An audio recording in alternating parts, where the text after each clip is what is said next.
إن هذا القرآن يهدي للتي هي أقوم ويبشر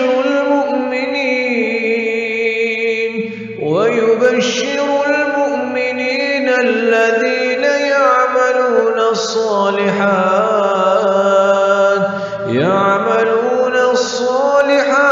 أن لهم أجرا كبيرا. بسم الله الرحمن الرحيم. نحمده ونصلي ونسلم على رسوله الكريم وأشهد أن لا إله إلا الله وحده لا شريك له وأشهد أن محمدا عبده ورسوله أما بعد. پہلی کلاس کا آغاز اس بات سے ہے کہ لفظ القرآن جو اللہ تعالیٰ کی اس کتاب پہ بولا جاتا ہے، جو اللہ تعالیٰ نے اپنے نبی صلی اللہ علیہ وسلم پہ نازل فرمائی، اور قیامت تک اللہ تعالیٰ نے اس کلام کی حفاظت کی ذمہ داری لی ہے، اس کتاب کو القرآن کے نام سے بولا جاتا ہے۔ یاد رکھ لیں کہ سب سے پہلے ایک مسلمان ہونے کے لیے انسان کو اس چیز پہ ایمان لانا ضروری ہے کہ اللہ تعالیٰ نے اس دنیا میں اپنے پیغمبر بھیجے ہیں، اور اللہ تعالیٰ نے انسان کو اپنی عبادت کے لیے پیدا فرمایا ہے، اور اللہ تعالیٰ نے اس کائنات کے اندر جو کچھ بھی ہے، چاہے وہ جمادات ہیں، چاہے وہ جانور ہیں، چاہے وہ انسان ہیں، ہر چیز کا ایک مقصد ہے، مقصد حیات ہے، اور ہر چیز ایک مقصد کے تحت چل رہی ہے، کوئی چیز بے مقصد نہیں ہے۔ اور اللہ تعالیٰ نے انسان کا جو مقصد پیدا فرمایا ہے، وہ اللہ تعالیٰ نے یہ فرمایا ہے وَمَا خَلَقْتُ الْجِنَّ وَالْإِنسَ إِلَّا لِيَعْبُدُونَ، کہ میں نے انسانوں اور جنوں کو محض اور خالص اپنی عبادت کے لیے پیدا فرمایا ہے۔ اور اللہ تعالیٰ کی جو عبادت کرنی ہے، جس کے لیے انسان کو پیدا کیا گیا ہے، اس عبادت کا لازمی پہلو یہ ہے کہ یہ عبادت اسی طرح کی جائے جس طرح کہ اللہ نے یا اللہ کے رسول صلی اللہ علیہ وسلم نے سکھائی ہے۔ اور اللہ تعالیٰ اپنے نبی صلی اللہ علیہ وسلم پہ براہ راست وحی نازل کرتا رہا ہے، یعنی اللہ کا پیغام اللہ کا فرشتہ لے کے اللہ کے نبی صلی اللہ علیہ وسلم پہ آتا رہا ہے۔ اللہ کے نبی صلی اللہ علیہ وسلم پہ یہ وحی قرآن مجید کی صورت میں بھی ہے، اور اللہ کے نبی صلی اللہ علیہ وسلم کے احادیث، اللہ کے نبی صلی اللہ علیہ وسلم کے احادیث کے اندر جو مفہوم یا جو فرامین ہیں وہ بھی اللہ کی طرف سے ہیں، کیونکہ اللہ نے اپنے نبی صلی اللہ علیہ وسلم کے بارے میں فرمایا ہے وَمَا يَنطِقُ عَنِ الْهَوَىٰ إِنْ هُوَ إِلَّا وَحْيٌ يُوحَىٰ، کہ نبی اپنی طرف سے کچھ نہیں بولتا، اس کی طرف جو کچھ بھی بیان دیا جا رہا ہے وہ اللہ کے نبی صرف اور صرف اللہ کی وحی سے بولتے ہیں۔ تو اللہ کے نبی صلی اللہ علیہ وسلم کو جو اللہ تعالیٰ نے یہ کلام قرآن مجید عطا فرمائی ہے، یہ لفظ قرآن اس پہ بولا جاتا ہے، اور یہ لفظ قرآن عربی کا لفظ ہے،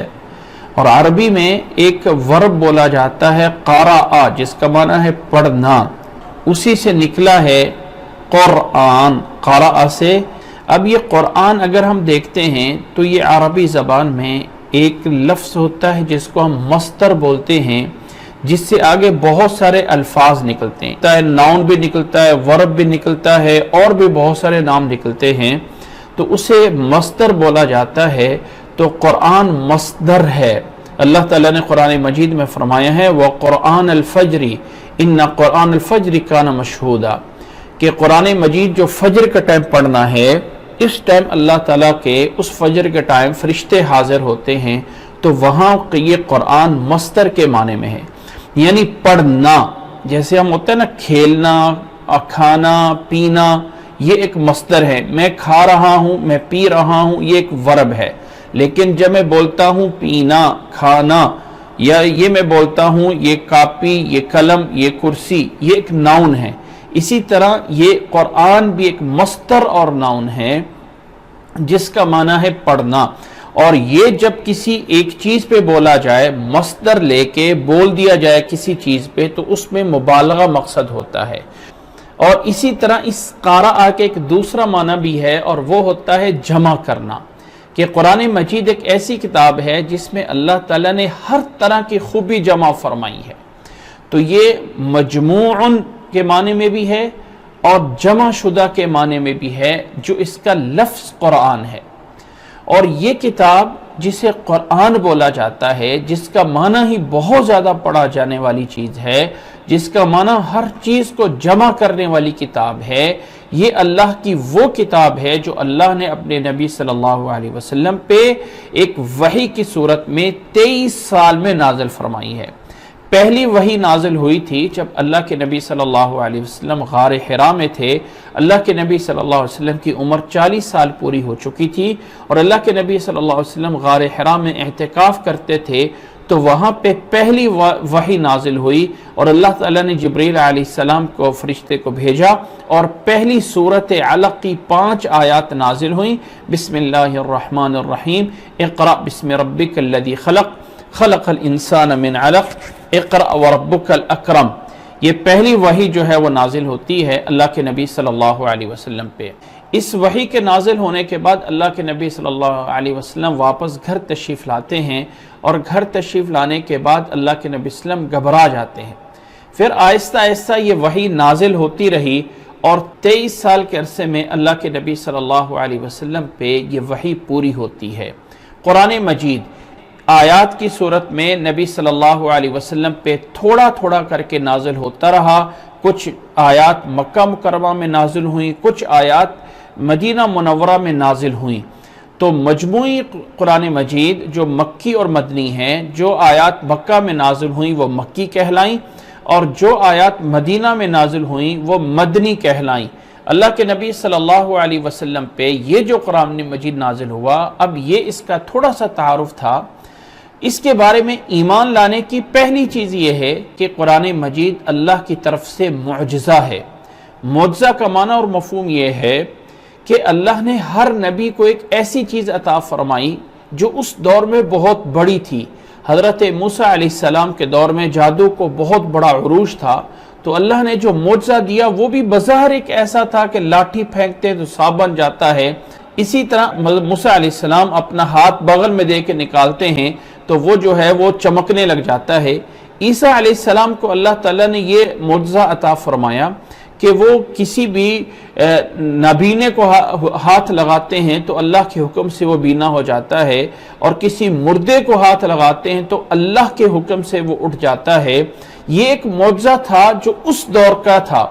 اللہ کے نبی صلی اللہ علیہ وسلم کے دور میں کلام کو بہت بڑا عروج تھا، بہت بڑا کلام سمجھا جاتا تھا کہ میں بولنے والا ہوں، میں بہت بڑا بول سکتا ہوں اور ہماری طرح کوئی بول نہیں سکتا ہے۔ تو اللہ نے اپنے نبی صلی اللہ علیہ وسلم کو یہ جو کتاب عطا فرمائی کہ اس طرح کی کتاب بھی کوئی ہے تمہارے پاس تو لا کے دکھاؤ۔ اللہ تعالیٰ نے قرآن مجید میں فرمایا وَإِن كُنتُمْ فِي رَيْبٍ مِّمَّا نَزَّلْنَا عَلَىٰ عَبْدِنَا فَأْتُوا بِسُورَةٍ مِّن مِّثْلِهِ۔ یہ کتاب قرآن مجید جس کو ہم نے اپنے بندے پہ نازل فرمایا ہے، اگر تم یہ سمجھتے ہو کہ یہ اللہ کی طرف سے نہیں ہے تو آؤ میدان خالی ہے، اس طرح کی کوئی ایک کتاب، ایک آیات جو ہے وہ 10 آیات اس طرح کی بنا کے دکھا دو، اور یہ بھی چیلنج دیا کہ ایک سورت بنا کے دکھا دو۔ سب سے چھوٹی سورت انا اعطیناک الکوثر ہے جو ایک لائن میں پوری آ سکتی ہے۔ فرمایا اس طرح کی ایک سورت جو ہے وہ بنا کے دکھا دو۔ لیکن دوسری جگہ پہ اللہ تعالیٰ نے فرمایا قُلْ لَئِنِ اجْتَمَعَتِ الْإِنسُ وَالْجِنُّ عَلَىٰ أَن يَأْتُوا بِمِثْلِ هَٰذَا الْقُرْآنِ لَا يَأْتُونَ بِمِثْلِهِ وَلَوْ كَانَ بَعْضُهُمْ لِبَعْضٍ ظَهِيرًا، کہ اگر جنات اور انسان سارے جمع ہو جائیں اور اس قرآن مجید کی طرح کوئی کلام بنانا چاہیں تو نہیں بنا سکتے ہیں، نہیں بنا سکتے ہیں، اگرچہ ایک دوسرے کی مدد کرنے والے ہی کیوں نہ ہو جائیں۔ تو اس لیے ایک ایمان کے طور پہ مسلمان ہونے کے لیے یہ ماننا ضروری ہے کہ اللہ تعالیٰ کی یہ کتاب نبی صلی اللہ علیہ وسلم کا معجزہ ہے۔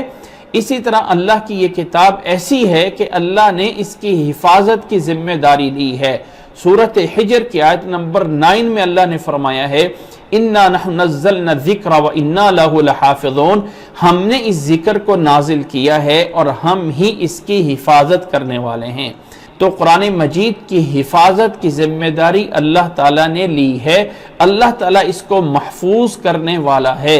یہ نبی صلی اللہ علیہ وسلم کا بہت بڑا معجزہ ہے۔ اس قرآن مجید کے پڑھنے کے فضائل، پڑھنے کی فضیلت کیا ہے، اس پہ اجر و ثواب کیا ہے، اللہ تعالیٰ نے قرآن مجید میں بھی بیان فرمایا ہے، اور نبی صلی اللہ علیہ وسلم نے اس کے بارے میں بہت ساری احادیث بھی بیان فرمائی ہے۔ اللہ تعالیٰ نے قرآن مجید میں فرمایا ہے کتاب انزلناہ الیک لتخرج الناس من الظلمات الی النور باذن ربہم الی صراط الحمید، کہ اللہ تعالیٰ نے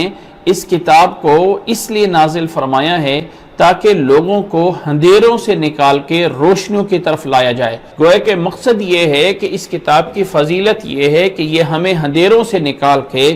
ہمیں برائیوں سے نکال کے، ہمیں ظلمات سے نکال کے روشنی اور نور کی طرف یہ کتاب لے کے آتی ہے۔ بِإِذْنِ رَبِّهِمْ إِلَى صِرَاطِ الْعَزِيزِ الْحَمِيدِ، اس عزیز اور حمید اور غالب کی اور تعریف والے کے راستے کی طرف ہمیں یہ کتاب لے کے جاتی ہے۔ اللہ تعالیٰ نے فرمایا ہے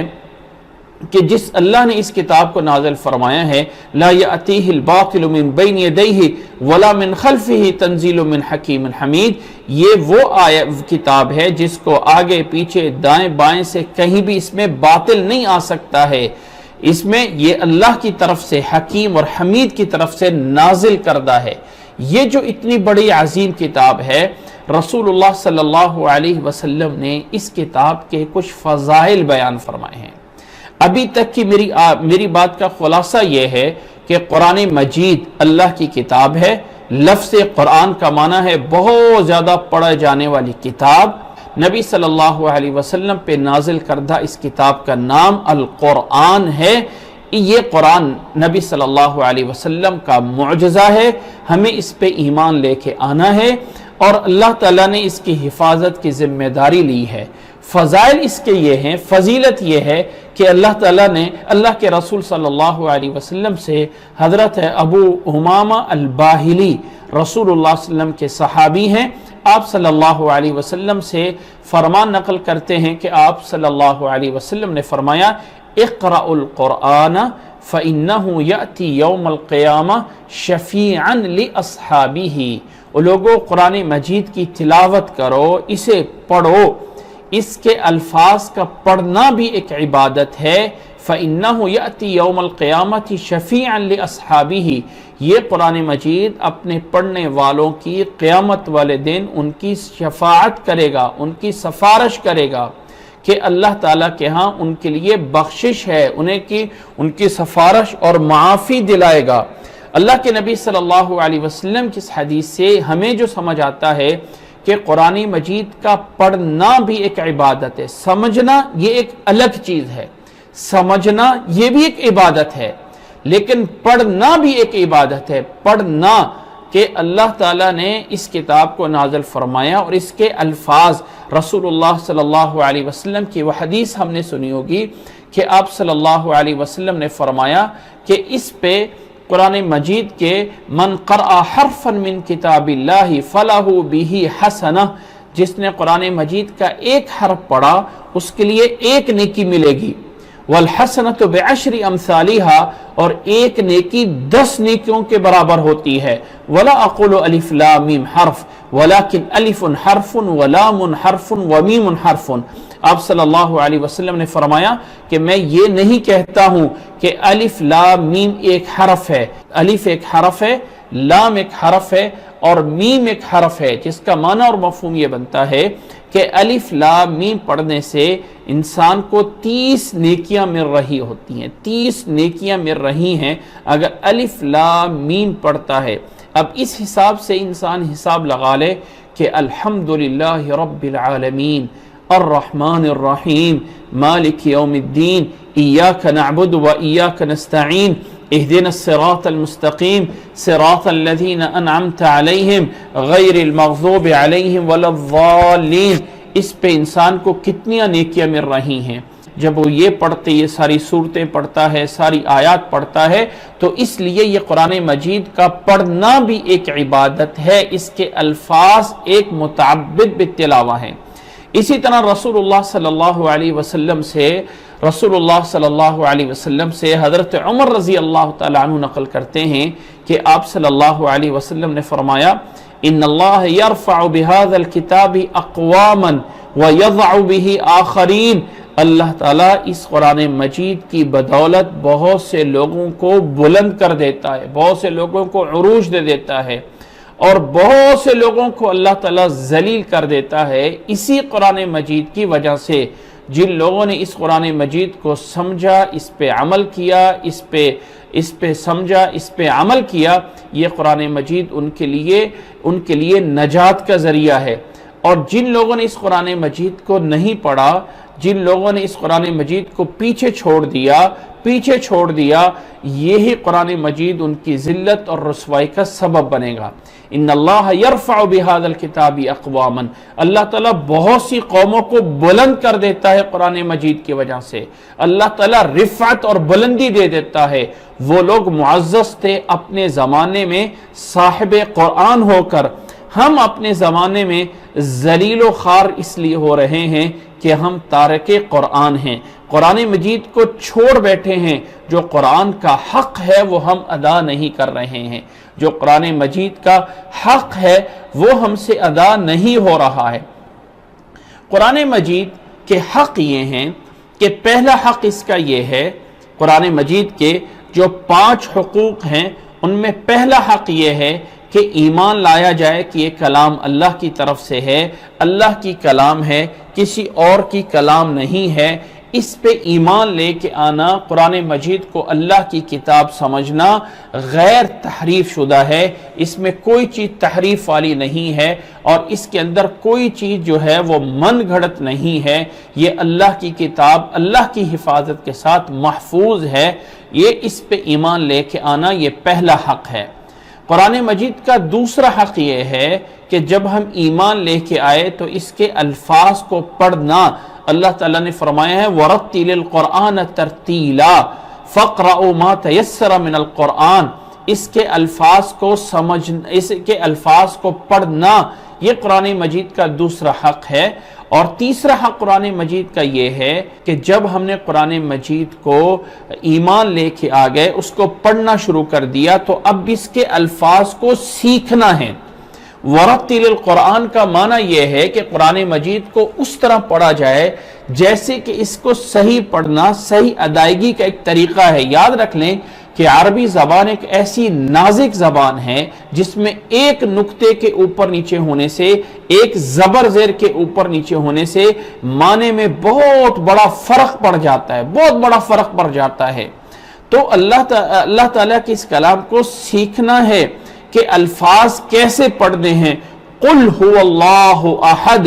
قاف کو موٹا کر کے پڑھنے کا معنی یہ ہے فرما دیجئے، کہہ دیجئے وہ اللہ ایک ہے، اور اگر اسے ہی کل ہو اللہ، قاف کو بڑے قاف کی بجائے چھوٹا ڈنڈے والا قاف کر دیا جائے تو معنی یہ بنتا ہے کل، جس کا معنی ہے سب اللہ ہیں، سارے کے سارے، یا کل کا معنی کھا لیجئے، اکل یاکل کل عربی میں کھانے کو بولا جاتا ہے، لیکن قال یقول، قل بولنے کو، کہنے کو، اعلان کرنے کو، تو مفہوم یہ ہے فرما دیجئے، کہہ دیجئے وہ اللہ ایک ہے۔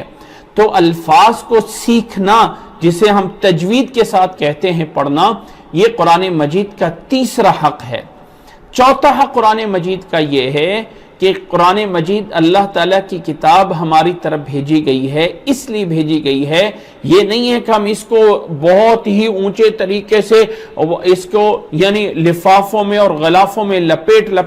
کے اونچا رکھ دیں، اس میں کوئی شک نہیں کہ ادب اور احترام کرنا ہے، لیکن اصل مقصد اس کا جو ہے وہ یہ ہے کہ اسے سمجھا جائے کہ اللہ کا پیغام میری طرف کیا ہے، یہ اللہ نے اپنا پیغام بھیجا ہے، جو میری طرف اللہ کا پیغام آیا ہے کہ اللہ تعالیٰ نے مجھے یہ حکم دیا ہے اقیم الصلاۃ آتوا الزکاۃ،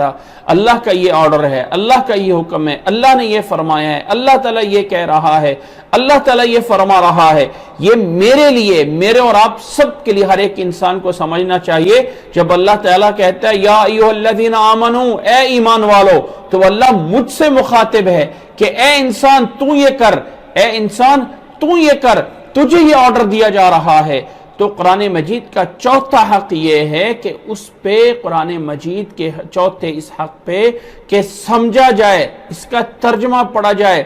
تفسیر پڑھی جائے کہ اللہ تعالیٰ مجھے کیا پیغام دے رہا ہے، اللہ تعالیٰ مجھے کیا کہنا چاہتا ہے۔ یہ قرآن مجید کا چوتھا حق ہے۔ اور پانچواں حق یہ ہے،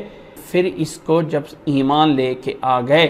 پڑھنا شروع کر دیا، اور پڑھنے کے بعد صحیح طرح سیکھ کے پڑھنا شروع کر دیا، چوتھے نمبر پہ اس کے معانی سمجھ لیے، اب آگے پھیلانا ہے۔ رسول اللہ صلی اللہ علیہ وسلم نے فرمایا ہے خیرکم من تعلم القرآن وعلمہ، خیرکم من تعلم القرآن وعلمہ، تم میں سے بہترین انسان وہ ہے، تم میں سے افضل ترین انسان وہ ہے جو قرآن مجید سیکھتا ہے اور سکھاتا ہے۔ یہ سب سے افضل انسان ہے جو قرآن مجید سیکھتا ہے اور آگے لوگوں کو سکھاتا ہے۔ یاد رکھ لیں کہ کسی انسان کے بہتر ہونے کی گواہی میں دوں گا، آپ دیں گے، فلاں اچھا ہے، فلاں برا ہے، لیکن اللہ کے رسول صلی اللہ علیہ وسلم ان لوگوں کو کہہ رہے ہیں یہ ہیں بہتر، خیرکم، تم میں سے بہترین لوگ وہ ہیں جو قرآن مجید سیکھتے ہیں اور سکھاتے ہیں۔ قرآن مجید کے ان فضائل کے بعد اور قرآن مجید کے ان حقوق کو جاننے کے بعد کچھ قرآن مجید کے بارے میں معلومات جاننی چاہیے۔ قرآن مجید کے جو اصل چیز ہے، نوٹ کریں اس بات کو، ہمارے ہاں یہ ہوتا ہے کہ میں نے 1 سپارہ پڑھ لیا، 2 سپارے پڑھ لیے، 3 سپارے پڑھ لیے، 10 سپارے پڑھ لیے۔ یہ جو سپاروں کی تقسیم ہے، یہ میرے اور آپ کے لیے آسانی کے لیے بعد کے علماء نے کی ہوئی ہے۔ یہ جو قرآن مجید کے سپاروں کی تقسیم ہے، یہ قرآن مجید کے جو رکوعات کی تقسیم ہے، یہ قرآن مجید کے یہ جو یعنی احزاب بنائے گئے ہیں، یہ تقسیمیں سب بعد کی ہیں، صرف اور صرف میرے اور آپ کی آسانی کے لیے۔ اصل جو تقسیم نبی صلی اللہ علیہ وسلم سے ہم تک پہنچی ہیں، جو اصل تقسیم ہے، اس میں سب سے پہلی چیز یہ ہے کہ سورتیں یہ ہیں: سورت بقرہ، سورت آل عمران، سورت نساء، سورت مائدہ، سورت اعراف، یہ قرآن مجید کی صورتیں جو 114 صورتیں ہیں۔ اصل قرآن مجید کی تقسیم صورتوں پہ ہے۔ یہ سپارہ ایک پڑھ لینا، 2 سپارے پڑھ لینا ٹھیک ہے، یہ جاننے کے لیے، فرق کرنے کے لیے، تمیز کے طور پہ ٹھیک ہے، لیکن اصل چیز کیا ہے؟ اصل کیا ہے کہ قرآن مجید میں جو سٹاپ ہیں، جو الگ الگ حصے ہیں، وہ صورتوں کی بنیاد پہ ہیں۔ قرآن مجید کی سب سے بڑی سورت سورت بقرہ ہے، اور قرآن مجید کی سب سے چھوٹی سورت سورت کوثر ہے۔ اِنَّا أَعْطَيْنَاكَ الْكَوْثَرَ فَصَلِّ لِرَبِّكَ وَانْحَرْ إِنَّ شَانِئَكَ هُوَ الْأَبْتَرُ، یہ قرآن مجید جس کو صورتوں میں تقسیم کیا گیا ہے، اور اللہ کے نبی صلی اللہ علیہ وسلم نے یہ صورتوں کو جو الگ الگ کیا ہے، یہ اللہ کے نبی صلی اللہ علیہ وسلم پہ جیسے اللہ تعالیٰ نے نازل فرمایا، ویسے نبی صلی اللہ علیہ وسلم نے آگے امت کو دے دیا۔ ایسا نہیں ہے کہ یعنی اجتہاد کر کے یہ سورت بقرہ، یہ سورت آل عمران، یہ سورت ناس، سورت اخلاص، نہیں،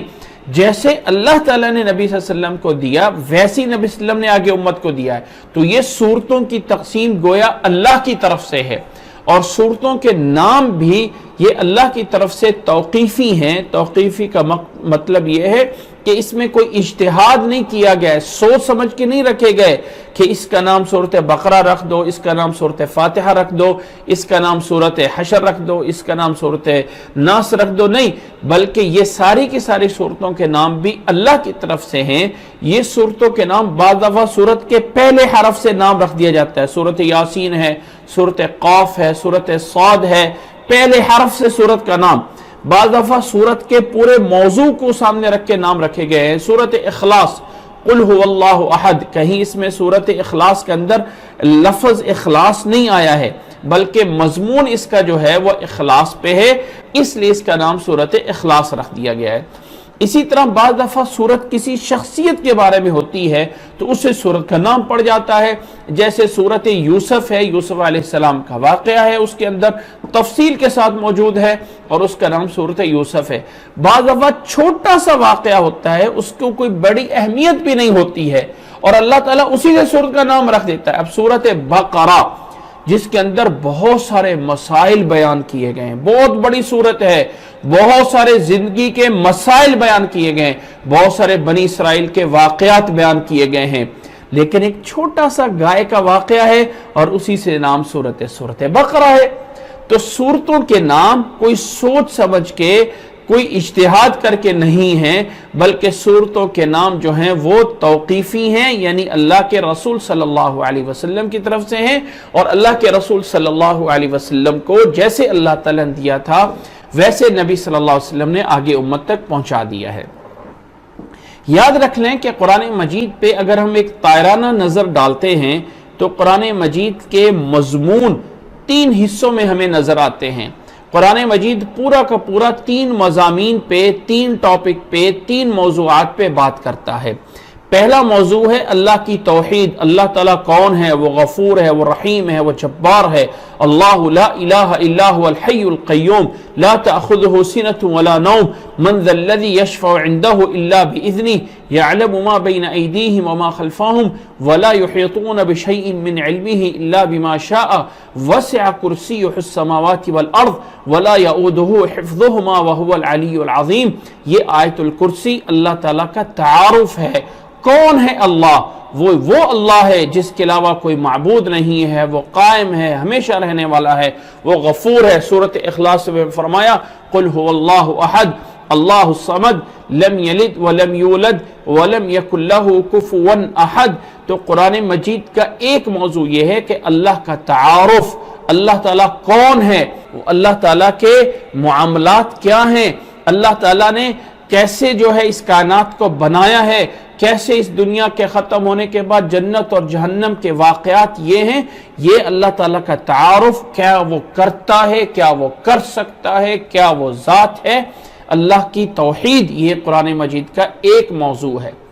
دوسرا قرآن مجید کا موضوع ہے امر اور نہیں، آرڈر، یہ کرو اور یہ نہ کرو. یہ تمہیں حکم دیا جا رہا ہے، یہ تمہاری لازم ہے کہ نماز کو قائم کرو، یہ تمہارے اوپر لازم ہے کہ زکوٰۃ کو ادا کرو، یہ تمہارے اوپر لازم ہے کہ حرام سے بچو. حرام کیا چیزیں ہیں؟ قل لا اجد فيما اوحي الي محرما على طاعم يطعمه الا ان يكون ميتة او دما او لحم خنزير. جیسے کہ اللہ تعالیٰ نے قرآن مجید میں فرمایا ہے. تو قرآن مجید کی یہ والی آیات، بہت ساری آیات ہیں جو آیات احکام کہلاتی ہیں، جس میں اللہ تعالیٰ نے کوئی نہ کوئی حکم دیا ہوتا ہے، یہ کرو، یہ نہ کرو، یہ کرو. یہ قرآن مجید کا دوسرا موضوع ہے. تیسرا قرآن مجید کا موضوع یہ ہے کہ قرآن مجید میں پہلے انبیاء، پہلی قوموں کے واقعات بیان کیے گئے ہیں.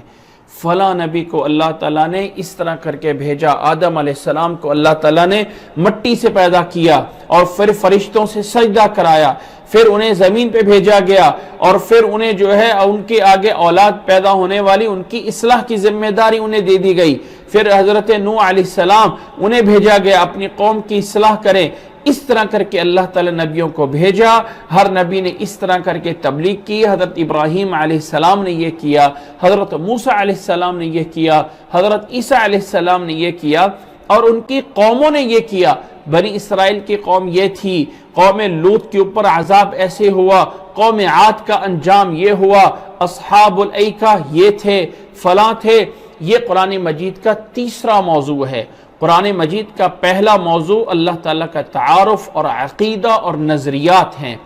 دوسرا قرآن مجید کا موضوع آرڈر اور نہیں، یہ کرو اور یہ نہ کرو. اور تیسرا قرآن مجید کا موضوع ہے واقعات، انبیاء کے، قوموں کے واقعات عبرت کے لیے، تاکہ انسان کو عبرت دلائی جائے کہ اللہ کی ذات پہ ایمان کیسے لے کے آنا ہے، اللہ تعالیٰ کیا کچھ کر سکتا ہے۔ یہ قرآن مجید، یہ قرآن مجید جو نبی صلی اللہ علیہ وسلم نے آگے ہم تک بھیجا ہے، یہ قرآن مجید اللہ کے نبی صلی اللہ علیہ وسلم کے دور میں جب نازل ہوتا تھا تو اسے باقاعدہ لکھا جاتا تھا۔ اللہ کے نبی صلی اللہ علیہ وسلم کے صحابہ موجود تھے جنہیں کاتبین وحی بولا جاتا ہے، وہ نبی صلی اللہ علیہ وسلم سے قرآن مجید کو باقاعدہ لکھتے تھے، بہت سارے صحابہ 50 سے زیادہ صحابہ کے نام موجود ہیں جو اللہ کے نبی صلی اللہ علیہ وسلم کے دور میں قرآن مجید لکھتے رہے ہیں۔ جب کوئی آیت نازل ہوتی تو نبی صلی اللہ علیہ وسلم یہ فرما دیتے کہ اس آیت کو فلاں صورت میں فلاں آیت سے پہلے اور فلاں آیت کے بعد، فلاں آیت سے پہلے فلاں آیت کے بعد فلاں جگہ پہ اس آیت کو لکھ دیا جائے۔ اور اس دور میں نبی صلی اللہ علیہ وسلم کے دور میں قرآن مجید کا حافظ ہونا اور حافظ نہ ہونا یہ کوئی بات تھی نہیں۔ جو مسلمان ہے وہ حافظ ہے ہی ہے، ایسا کوئی تصور نہیں پایا جاتا تھا کہ یہ مسلمان ہے لیکن قرآن مجید کا حافظ نہیں ہے، ایسا نہیں ہے۔ جو مسلمان ہے وہ حافظ ہی ہے۔ قرآن مجید حفظ کرنا ہر ایک کے لیے ایک عام سی بات سمجھی جاتی تھی، یعنی اس میں کوئی تصور موجود نہیں تھا کہ ایک مسلمان ہو اور اسے قرآن مجید زبانی یاد نہ ہو، ایسا نبی صلی اللہ علیہ وسلم کے دور میں بالکل نہیں تھا۔ اللہ کے نبی صلی اللہ علیہ وسلم کے دور میں تمام صحابہ حافظ قرآن تھے، لیکن پھر بھی اسے لکھا گیا، جبکہ عربوں کے رواج میں اسے لکھا نہیں جاتا تھا، کسی چیز کو لکھا نہیں جاتا تھا۔ اللہ کے نبی صلی اللہ علیہ وسلم جب اس کے دنیا سے رحلت فرما گئے تو حضرت ابو بکر رضی اللہ تعالیٰ عنہ کے دور میں بہت سارے قراء ایک جنگ میں شہید ہو گئے، تو حضرت عمر رضی اللہ تعالیٰ عنہ مشورہ دیا کہ کیوں نہ ہو کہ یہ قرآن مجید جو مختلف جگہوں پہ لکھا ہوا ہے، جو قرآن مجید مختلف جگہوں پہ ہے، کہیں یہ قرآن مجید جو ہے وہ کاغذ پہ لکھا ہوا ہے، کپڑے پہ لکھا ہوا ہے، چمڑے پہ لکھا ہوا ہے، مختلف جگہوں پہ لکھا ہوا ہے، کیوں نہ ہو اس قرآن مجید کو ایک جگہ پہ جو ہے وہ لکھ دیا جائے، ایک جگہ پہ ایک کتاب میں جمع کیا جائے۔ اس بارے میں حضرت زید ثابت رضی اللہ تعالیٰ عنہ کو اور 2 صحابہ اور کو ذمہ داری لگائی گئی، جنہوں نے ایک باقاعدہ مصحف مرتب کیا، اور وہ پورا مرتب ہونے کے بعد حضرت حفصہ رضی اللہ تعالیٰ عنہ ام المؤمنین کے پاس رکھا گیا۔ حضرت عثمان رضی اللہ تعالیٰ عنہ کے دور میں پھر اس ایک مصحف کو منگوا کے، اسے جو ہے وہ بلا کے منگوا کے اس طرح کے اور نسخے تیار کرنے کے بعد پورے اسلامی خلافت میں بھیجے گئے، تاکہ جس کے پاس کوئی اور پرانا نسخہ ہو تو اسے چھوڑ دیا جائے، اور یہ والا نسخہ جو قرآن مجید کا ہے سارے کے سارے لوگ اس پہ جو ہے وہ عمل کریں۔ حضرت عثمان رضی اللہ تعالیٰ کے دور میں اس قرآن مجید کو باقاعدہ دوبارہ سے مرتب کیا گیا، یعنی باقاعدہ سے اس طرح نہیں بنایا گیا کہ نئے سرے سے لکھا گیا، بلکہ حضرت ابوبکر رضی اللہ تعالیٰ عنہ کے دور میں جو قرآن مجید مرتب ہوا تھا اسی کو آگے نسخے بنا کے پوری خلافت میں تقسیم کرائے گئے۔ یہ حضرت عثمان رضی اللہ تعالیٰ عنہ کا ایک بہت بڑا عمل تھا، بہت بڑا عمل تھا، جو انہوں نے قرآن مجید کو جمع کر کے باقاعدہ اس کے نسخے، باقاعدہ ایک خاص رسم الخط کہ فلاں الفاظ کو ایسے لکھنا ہے، فلاں الفاظ کو ایسے نہیں لکھنا ہے، اس کے لیے ہر چیز کی ایک ترتیب بنائی گئی کہ اس طرح کر کے فلاں چیز کی ترتیب بنانی ہے۔ یہ ترتیب بنانے کے بعد حضرت عثمان رضی اللہ تعالیٰ عنہ کے دور میں باقاعدہ پوری اسلامی خلافت میں بھیجا گیا۔ قرآن مجید کا اس طرح کر کے ترتیب میں ہونا کہ جیسے پہلے نمبر پہ سورۃ فاتحہ ہے، دوسرے نمبر پہ سورۃ بقرہ ہے، تیسرے نمبر پہ سورۃ آل عمران ہے، اور چوتھے نمبر پہ سورۃ مائدہ ہے، سورۃ نساء ہے۔ یہ ساری کی ساری سورتوں کی ترتیب یہ بھی اللہ کے نبی صلی اللہ علیہ وسلم کی طرف سے ہے۔ ایسا نہیں ہے کہ رسول اللہ صلی اللہ علیہ وسلم کے صحابہ نے اجتہاد کر کے کسی سورت کو آگے کر دیا ہے اور کسی سورت کو پیچھے کر دیا ہے، یا کسی آیات کو آگے کر دیا ہے یا کسی آیات کو پیچھے کر دیا ہے، ایسا نہیں ہے۔ قرآن مجید میں جتنی بھی ترتیب ہے یہ وہی ترتیب ہے جو اللہ تعالیٰ نے اپنے نبی صلی اللہ علیہ وسلم کو دی ہے اور نبی صلی اللہ علیہ وسلم نے آگے ہمیں دی ہے۔ اسی طرح قرآن مجید کے بارے میں ہمیں یہ بات بھی جاننا ضروری ہے، ہمیں یہ بات بھی جاننا ضروری ہے قرآن مجید کے بارے میں کہ قرآن مجید کی جتنی آیات ہیں سب پہ ایمان لانا ضروری ہے، لیکن کچھ آیات ایسی ہیں جنہیں متشابہ کہا جاتا ہے۔ اللہ تعالیٰ نے قرآن مجید میں فرمایا ہے هُوَ الَّذِي أَنزَلَ عَلَيْكَ الْكِتَابَ مِنْهُ آيَاتٌ مُحْكَمَاتٌ هُنَّ أُمُّ الْكِتَابِ وَأُخَرُ مُتَشَابِهَاتٌ فَأَمَّا الَّذِينَ فِي قُلُوبِهِمْ زَيْغٌ فَيَتَّبِعُونَ مَا تَشَابَهَ مِنْهُ ابْتِغَاءَ الْفِتْنَةِ وَابْتِغَاءَ تَأْوِيلِهِ وَمَا يَعْلَمُ تَأْوِيلَهُ إِلَّا اللَّهُ والراسخون في العلم يقولون آمنا به كل من عند ربنا وما يذكر الا اولو الالباب۔ سورۃ آل عمران کے آیت نمبر 7 میں اللہ تعالیٰ نے فرمایا ہے کہ اللہ تعالیٰ نے یہ جو کتاب آپ پہ نازل فرمائی ہے اس میں کچھ ایسی آیات ہیں جو محکم ہیں۔ محکم کا مطلب یہ ہے کہ ان کا حکم واضح ہے، اقیموا الصلاۃ، نماز پڑھو، بات واضح ہے، ٹھیک ہے، نماز پڑھو، حکم واضح ہے، زکوٰۃ ادا کرو، اس کی تفصیل نبی صلی اللہ علیہ وسلم نے بیان کر دی، بات واضح ہے، یہ تمہارے اوپر حرام ہے، بات واضح ہے۔ لیکن کچھ چیزیں ایسی ہوتی ہیں جو انسان اگر یہ سمجھے کہ میں ایک سائنسی لحاظ سے اس بات کو ثابت کرنا چاہوں تو وہ ثابت نہیں ہو سکتی ہے۔ اب اللہ تعالیٰ نے قیامت والدن اعمال کا وزن کرنا ہے، وَنَضَعُ الْمَوَازِينَ الْقِسْطَ لِيَوْمِ الْقِيَامَةِ، اس دن اعمال کا وزن کیا جائے گا۔ بھائی عمل یہ تو ایک فعل ہے نا، ایک ایکشن ہے، اس ایکشن کا وزن کیسے ہو سکتا ہے؟ یہ تو بس ایکشن کیا ختم ہو گیا، اب یہ اس کا وزن کیسے ہوگا؟ آج کے دور میں جب ہوا کو وزن کیا جا سکتا ہے اور روشنی کی رفتار کتنی تیز ہے، سپیڈ کتنی تیز ہے، روشنی کتنی دیر میں ادھر پہنچتی ہے، اس کو پیمائش کر لیا گیا۔ آواز کی رفتار کتنی ہے، اس کو جب پیمائش میں کیا جا سکتا ہے تو اللہ تعالیٰ اس چیز پہ قادر ہے کہ اللہ تعالیٰ اعمال کا وزن کر سکے۔ جنت ایسی ہوگی، جہنم ایسی ہوگی، یہ کچھ ہوگا، یہ جو چیزیں عقل میں نہیں آ سکتی ہیں ان پہ بھی ایمان لے کے آنا کہ اللہ تعالیٰ قادر ہے۔ یہاں پہ ایک نقطہ سمجھ لیجئے کہ ان اللہ علی کل شیء قدیر کا معنی کیا ہے؟ کیا ان اللہ علی کل شیء قدیر کا معنی یہ ہے کہ اللہ تعالیٰ وہ کام کر سکتا ہے، ان چیزوں پہ قادر ہے جو میری عقل میں آ سکتی ہیں؟ اب میری عقل کا رزلٹ یہ ہے کہ 2 اور 2 4 ہوتے ہیں، 4 اور 4 8 ہوتے ہیں، 8 اور 8 16 ہوتے ہیں، 10 اور 10 مل کے 20 ہو جاتے ہیں۔ یہ ایک عقل کا رزلٹ ہے۔ یہ اللہ تعالیٰ نے میرے اور آپ کے جسم کو بنایا ہے، ایک ڈیوائس کے طور پہ بنا دیا ہے، اور اس کے اندر ایک سافٹ ویئر جو ہے وہ انسٹال کر دیا ہے۔ ہمارا سافٹ ویئر یہ کہتا ہے کہ 2 اور 2 مل کے 5 نہیں ہو سکتے، 2 اور 2 مل کے 3 نہیں ہو سکتے، 10 اور 10 مل کے 40 نہیں ہو سکتے، وہ 20 ہی ہو سکتے ہیں۔ یہ اللہ تعالیٰ نے میرے اور آپ کے دماغ میں سافٹ ویئر لگایا ہے، لیکن اللہ اس چیز پہ قادر ہے کہ اللہ 2 اور 2 کو 1000 بنا سکتا ہے، 10 اور 10 کو 20 نہیں، 10 اور 10 کو ملا کے 2000 بنا دے۔ اللہ اس چیز پہ قادر ہے۔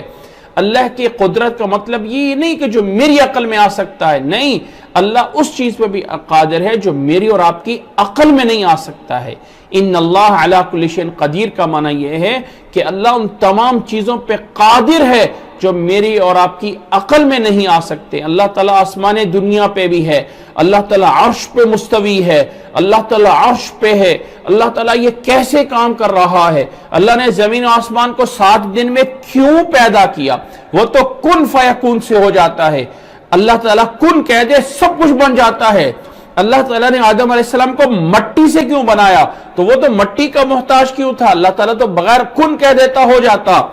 اس طرح کی جتنی باتیں ہیں ان چیزوں کو چھوڑ کر، متشابہات چیزوں کو چھوڑ کر ایمان لے کے آنا کہ جو میرے رب نے کیا ہے وہ صحیح کیا ہے، وہ کسی کی رائے کا محتاج نہیں ہے۔ لا یسأل عما یفعل وہم یسألون، اللہ سے یہ نہیں پوچھا جا سکتا کہ اے اللہ تو نے یہ کیوں کیا ہے، کیوں کیا؟ کیوں کا سوال اللہ سے نہیں ہو سکتا ہے۔ تو اللہ تعالیٰ کے اعمال، اللہ تعالیٰ کے اعمال پہ ایمان لے کے آنا، جن آیات میں آخرت کا بیان ہے، جن آیات میں کچھ ایسی چیزیں بیان ہیں جو انسان نہیں سمجھ سکتا ہے، یعنی عقل کے مطابق پوری نہیں اتر سکتی ہیں، تو انسان اس کو اللہ کے سپرد کرے اور یہ کہے کل من عند ربنا، یہ سب کچھ میرے رب کی طرف سے ہے۔ وہ اللہ تعالیٰ نے انسان پہ اسی لیے ان کا معنی واضح نہیں کیا تاکہ انسان جو ہے وہ اس پہ ایمان لے کے آئے۔ اب جن لوگوں کے دل میں ٹیڑھ پن ہوتا ہے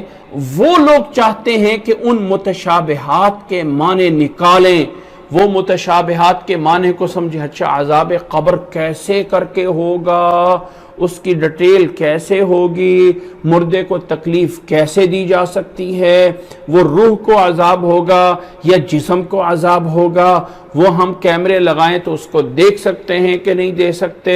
نبی صلی اللہ علیہ وسلم جب اسراء پہ گئے تو وہ ساتوں آسمانوں پہ کیسے پہنچے، فلاں یہ تھا فلاں وہ تھا، ان تمام چیزوں کو بیان دیکھیں۔ جس چیز کو اللہ نے نہیں بیان کیا ہے، جس کو اللہ کے نبی صلی اللہ علیہ وسلم نے نہیں بیان کیا، ہم کون ہوتے ہیں کہ اس کے پیچھے لگے رہیں کہ فلاں کیا ہے، فلاں کیا ہے، فلاں کیا ہے، فلاں کیا ہے، اچھا یہ بتائیں یہ کیا ہے، وہ کیسے ہوا، وہ کیسے ہوا۔ اس طرح کی تمام چیزوں کو چھوڑ دینا، متشابہات کو چھوڑ دینا اور ان چیزوں کو ماننا کہ اللہ نے بولا ہے نماز پڑھیں، اللہ نے بولا ہے زکوٰۃ ادا کریں، اللہ نے بولا ہے روزے رکھے جائیں، اللہ نے بولا ہے استطاعت موجود ہے تو حج کریں، اللہ نے اپنی ذات پہ ایمان لے کے آنا، فرشتوں پہ، کتابوں پہ، نبیوں پہ ایمان لے کے آنا، جو بولا ہے اس کو سمجھنا کہ میرے لیے آرڈر کیا ہیں، یہ ہے عقل مندی۔ یہ نہیں کہ انسان ایسی چیزوں کے پیچھے پڑا رہے جن کی ضرورت ہی نہیں ہے اور ان کی بحثوں میں لگا رہے۔ اچھا یہ کیسے ہوا تھا، آدم علیہ السلام جب جنت سے نکالے گئے تھے تو کون سا وہ پھل تھا جو کھایا تھا، وہ کون سے جانور تھے جنہوں نے ان کی حفاظت کی تھی، کون سے جانور تھے جو ابراہیم علیہ السلام کی آگ کو بجھا رہے تھے، کون تھے جو آگ کو جلا رہے تھے۔ ایسی چیزوں کے اندر پڑھنے کے بجائے جو ایمان کی باتیں ہیں، جو ہمیں جس کا مطالبہ کیا جائے گا قبر میں، ان کو سمجھنا۔ قرآن مجید کے اندر آیات کچھ محکم ہیں، کچھ متشابہ ہیں۔ محکم کا مطلب جن کا معنی واضح ہے، اور متشابہ کا معنی جن کا معنی واضح نہیں ہے، ان کے اوپر صرف ایمان لے کے آنا، جس کے اندر آخرت کا بیان ہے، جس کے اندر جنت اور دوزخ کا بیان ہے۔ اس تفاصیل کو اللہ تعالیٰ بہتر جانتا ہے وہ کیسے کر سکتا ہے، اس لیے ان سب پہ ایمان لے کے آنا، متشابہات پہ، یہ لازم اور ضروری ہے۔ یہاں پہ ایک اور بات بھی بطور ایک ضمناً سمجھ لیجئے کہ اللہ تعالیٰ کا یہ پیغام جب میرے اور آپ کی طرف بھیجا گیا ہے نا، تو یہ عمل کرنے کے لیے، سمجھنے کے لیے بھیجا گیا ہے۔ اس کلام کے اندر، قرآن مجید کی کتاب کے اندر یاد رکھ لیں کہ اللہ تعالیٰ نے اپنے نبی صلی اللہ علیہ وسلم پہ کلام نازل فرمایا، اور نبی صلی اللہ علیہ وسلم نے آگے صحابہ کو یہ بیان کیا، اور نبی صلی اللہ علیہ وسلم کے صحابہ نے آگے امت کے آگے بیان کیا، فلاں آیت کا یہ معنی ہے، فلاں آیت کا یہ معنی ہے۔ نوٹ کر لیں، صحابی کی رائے، صحابی کی اپنی بات قرآن مجید کی تفسیر کے اندر وہی حیثیت رکھتی ہے جو نبی کی بات ہے، اس لیے کہ یہ صحابہ جو ہیں یہ عربی جانتے تھے، اور قرآن مجید جب نازل ہوتا تھا اقرأ بسم ربک الذی خلق، تو نبی صلی اللہ علیہ وسلم لفظی ترجمہ جیسے آج ہمیں پڑھائے جاتے، اقرأ کا معنی ہے پڑھو، الحمدللہ کا معنی ہے تمام تعریفیں اللہ کے لیے ہیں، بسم اللہ کا معنی یہ شروع کرتا ہوں اللہ کے نام سے۔ اس طرح کے لفظی ترجمے صحابہ کو نہیں پڑھائیں، اس لیے کہ وہ سمجھتے تھے کہ بسم اللہ کا معنی یہ کہ شروع کرتے ہیں اللہ کے نام سے جو بڑا مہربان نہایت رحم کرنے والا ہے، الحمدللہ رب العالمین، تمام تعریفیں اس اللہ کے لیے ہیں جو تمام جہانوں کو پالنے والا ہے، یہ وہ معنی سمجھتے تھے۔ تو صحابہ کی وہ سمجھ آگے جب امت کے آگے نقل کی گئی ہے، تو اس امت کے لیے صحابی کی رائے، صحابہ کی تفسیر کے بارے میں کوئی بھی رائے آ جائے تو وہ وہی حیثیت رکھتی ہے جو نبی صلی اللہ علیہ وسلم کی مرفوع حدیث کی حیثیت ہے۔ صحابی کا قول تفسیر میں مرفوع حدیث کے برابر ہوتا ہے۔ یہ ہے میری بات کا خلاصہ۔ تو اللہ کے نبی صلی اللہ علیہ وسلم نے صحابہ کو بتایا، صحابہ نے آگے وہ ہم تک باتیں تفسیر کی بہت ساری پہنچا دی، اور بہت ساری تفاسیر اللہ کے نبی صلی اللہ علیہ وسلم کے بعد، صحابہ کے بعد ائمہ اور مفسرین نے بہت ساری تفاسیر ہیں قرآن مجید کے جو ہم تک پہنچائی ہیں۔ ان تفاسیر کے اندر، بہت اچھی تفاسیر کے اندر، ایک تفسیر کو میں بہت زیادہ ہائی لائٹ کر کے بیان کرتا ہوں، اور وہ تفسیر ہے تفسیر ابن کثیر۔ تفسیر ابن کثیر ایک بہت بڑی عظیم کتاب ہے جو تقریباً ہر زبان میں اس کا ترجمہ موجود ہے۔ یہ ہے ایک وہ تفاسیر جو ہمارے سامنے موجود ہیں، جن کو ہم پڑھ سکتے ہیں، جن کو ہم سمجھ سکتے ہیں، جن کو ہم جان سکتے ہیں۔ قرآن مجید کے اندر یہ جب چیزیں موجود ہیں تو ایک لچک موجود ہے، تھوڑی سی لچک ان لوگوں کے لیے جو غلط راستے پہ جانا چاہتے ہیں، جو غلط راستہ اختیار کرنا چاہتے ہیں۔ جو اللہ تعالیٰ نے فرمایا نا قرآن مجید میں یضل بہ کثیرا، کہ اللہ تعالیٰ بہت سے لوگوں کو اس قرآن مجید کے ذریعے گمراہ کرتا ہے، بہت سے لوگوں کو اللہ تعالیٰ ہدایت بھی دیتا ہے، اور بہت سے لوگوں کو اللہ تعالیٰ گمراہ بھی کرتا ہے۔ وہ کیسے؟ کہ جو انسان پہلے ایک ذہن کے اندر مطلب رکھ لیتا ہے کہ میں نے فلاں چیز کو ناجائز کرنا ہے، فلاں چیز کو میں نے حلال کرنا ہے، فلانا مطلب میں نے نکالنا ہے، پہلے سے ایک دماغ میں چیز بنا لیتا ہے، اور پھر قرآن مجید کو پڑھنا ہے، تفسیر پڑھتا ہے، اور ہر مطلب کو اپنی طرف گھما لیتا ہے، تو یہ گھمانا انسان کے لیے گمراہی پیدا کرتا ہے۔ جب ہم محکم اور متشابہ پہ بات کرتے ہیں تو اس بات کا سمجھنا ضروری ہے کہ قرآن مجید کو سمجھنے کے لیے جو قرآن مجید بیان کرتا ہے اس پہ ایمان لے کے آنا ہے۔ یہ نہیں ہے کہ جو میں نے سوچا ہے اس پر قرآن کو دلیل بنانا ہے۔ ان دونوں میں فرق ہے۔ ایک ہے جو میں سوچتا ہوں اس پر میں نے قرآن کو دلیل بنانا ہے، اور ایک ہے جو قرآن مجید میں آیا ہے اس کو میں نے ماننا ہے۔ دونوں میں فرق ہے۔ جو لوگ یہ کہتے ہیں کہ جو قرآن مجید میں آیا ہے ہم اس کو من وعن مانتے ہیں، تسلیم کرتے ہیں، ایمان لے کے آتے ہیں، یہ ہے کامیاب راستہ۔ اور جو لوگ یہ کہیں گے کہ نہیں، جو ہم نے سوچا ہے وہ بھی قرآن میں ہونا چاہیے، یہاں سے گمراہی کا راستہ نکل پڑتا ہے۔ پہلے ایک نظریہ بنا لیا جاتا ہے، ایک تصور قائم کر لیا جاتا ہے، اور پھر قرآن مجید کی آیات کو اس کے مطابق کھینچا جاتا ہے۔ مثال کے طور پہ کسی نے کہا جی 9/11 کا واقعہ جو ہے یہ قرآن مجید میں موجود ہے۔ اچھا جی کہاں پہ موجود ہے؟ یہ جو ہے وہ 110 منزل عمارت تھی، اور 9 اور 11 تھا 11واں سپارہ اور 9ویں سورت، 110 نمبر آیت کو جا کے پڑھ لو۔ لا يزال بنيانهم الذي بنوا ريبة في قلوبهم الا ان تقطع قلوبهم، یہ بلڈنگ، یہ عمارت ان کے دلوں میں کھٹکتی رہے گی یہاں تک کہ ان کے دل پاش پاش ہو جائیں۔ دیکھا، یہ دیکھو 9/11 کا تذکرہ موجود ہے۔ یاد رکھ لیں ایسا نہیں کیا جاتا قرآن کے ساتھ۔ سب سے پہلے صحابہ نے اس آیت کو کیسے سمجھا، ائمہ دین اور ائمہ تفسیر نے اس آیت کا معنی کیا نکالا ہے، یہ اصل سمجھ ہے۔ جب آپ انسان یہ سمجھ لے کہ میں نے اپنی ذات کے ذاتی عمل پہ قرآن مجید کو دلیل بنانا ہے اور پھر کوئی دلیل نکالنا چاہے تو یاد رکھ لیں حرام کام کرنے والوں نے بھی دلیلیں قرآن مجید سے بنا لیتے ہیں۔ کسی نے کہا شراب حلال ہے، بھائی کیسے حلال ہے؟ کہا قرآن مجید نے کہا ہے جنتیوں کو شراب دی جائے گی، فی رحیق مختوم،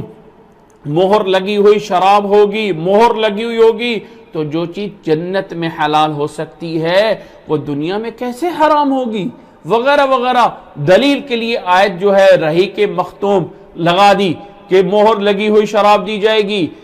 تو دلیل کیا ہے؟ قرآن مجید۔ یاد رکھ لیں ایسی دلیل بنانا جائز نہیں ہے۔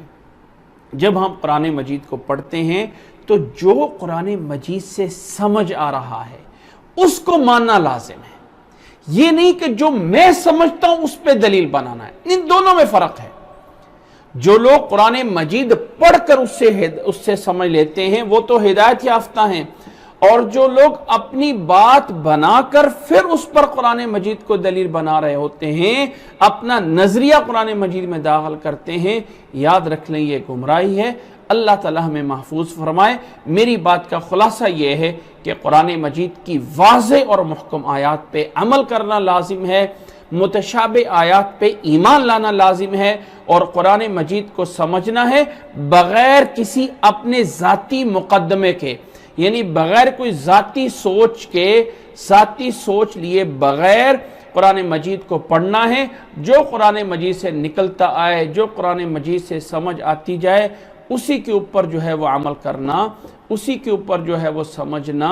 یہ ہے اصل ہدایت۔ اللہ تعالیٰ نے سورۃ فرقان کے اندر فرمایا ہے وَعِبَادُ الرَّحْمَنِ الَّذِينَ يَمْشُونَ عَلَى الْأَرْضِ هَوْنًا وَإِذَا خَاطَبَهُمُ الْجَاهِلُونَ قَالُوا سَلَامًا۔ رحمان کے بندے یہ ہیں، رحمان کے بندے وہ ہیں، اور آخر میں چل کے فرمایا وَالَّذِينَ إِذَا ذُكِّرُوا بِآيَاتِ رَبِّهِمْ لَمْ يَخِرُّوا عَلَيْهَا صُمًّا وَعُمْيَانًا۔ رحمان کے بندے وہ ہیں کہ جب وہ اندھے اور بہرے ہو کر گرے،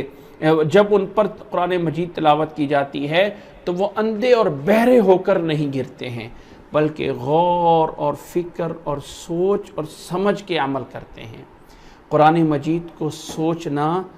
سمجھنا، عمل کرنا، یہ انسان کی ذمہ داری ہے۔ اس کے اندر کیڑے نکالنا یا اس کے اندر مرضی کے مفہوم نکالنا یا بالکل ہی نہ نکالنا اور سمجھنا بس قرآن مجید میری سمجھ میں آ ہی نہیں سکتا ہے، یہ تو وہ پتہ نہیں کون دوسری مخلوق تھی جو سمجھ سکتی تھی، ہم تو قرآن مجید کو سمجھ ہی نہیں سکتے ہیں، تو یہ جائز نہیں ہے،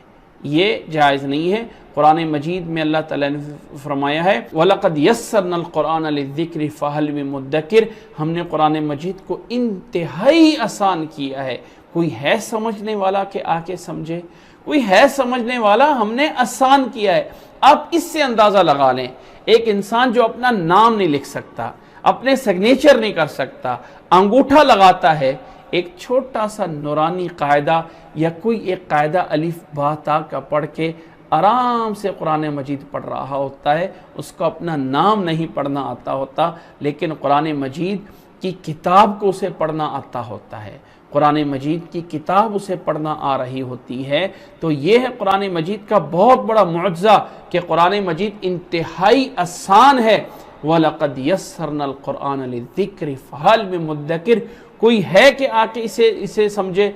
کوئی ہے اسے آ کے جو ہے وہ پڑھے؟ تو یہ قرآن مجید جس کے بارے میں ہم نے تھوڑا سا جانا، یہ اللہ کے نبی صلی اللہ علیہ وسلم کا معجزہ ہے، یہ معجزہ اس کے الفاظ پڑھنے پہ عبادت ہے۔ قرآن مجید کے 5 حقوق ہیں، قرآن مجید 3 موضوعات پہ بات کرتا ہے، قرآن مجید محکم اور متشابہ ہے، صحابی کا قول بھی حدیث کے اندر جو ہے وہ مرفوع حدیث کی حیثیت رکھتا ہے۔ قرآن مجید میں جو کچھ آیا ہے اس کو سمجھنا اور عمل کرنا، یہ ہے محکم۔ یہ نہیں ہے کہ مرضی کی بات لے کر اس کے اوپر قرآن کو دلیل بنانا، یہ جائز نہیں ہے۔ یہ قرآن مجید کے بارے میں معلومات ہم نے جانی جو اللہ کے نبی صلی اللہ علیہ وسلم نے صحابہ کو پڑھایا اور سکھایا۔ ابو بکر رضی اللہ تعالی عنہ نے اس کو کتابی شکل میں جمع کروایا، پھر حضرت عثمان رضی اللہ تعالی عنہ نے اس کو پوری اسلامی خلافت کے اندر کتابی شکل میں باقاعدہ تقسیم کیا، جو اللہ کی حفاظت کے ساتھ آج تک ہمارے پاس محفوظ اسی طرح چلتا ہوا آ رہا ہے۔ یہ ہے قرآن مجید جو موجودہ اس قرآن مجید کی ترتیب کے مطابق سورۃ الفاتحہ الحمدللہ رب العالمین سے شروع ہوتا ہے، اور سورۃ الناس قل اعوذ برب الناس ملک الناس الہ الناس من شر الوسواس الخناس الذي يوسوس في صدور الناس من الجنۃ والناس، اس صورت پہ آ کے پورا ہوتا ہے۔ یہ ہے وہ کلام، اللہ کی کلام منزل من اللہ متعبد بتلاوتہ، جسے ہم جو ہے وہ پڑھنے اور سمجھنے جو ہے وہ شروع کر رہے ہیں۔ اللہ سے دعا ہے کہ اللہ ہمیں ان تمام چیزوں کو صحیح طرح سمجھنے کی، صحیح طرح عمل کرنے کی اور آگے اس کو آگے پھیلانے کی توفیق عطا فرمائیں۔ جزاکم اللہ احسن الجزاء۔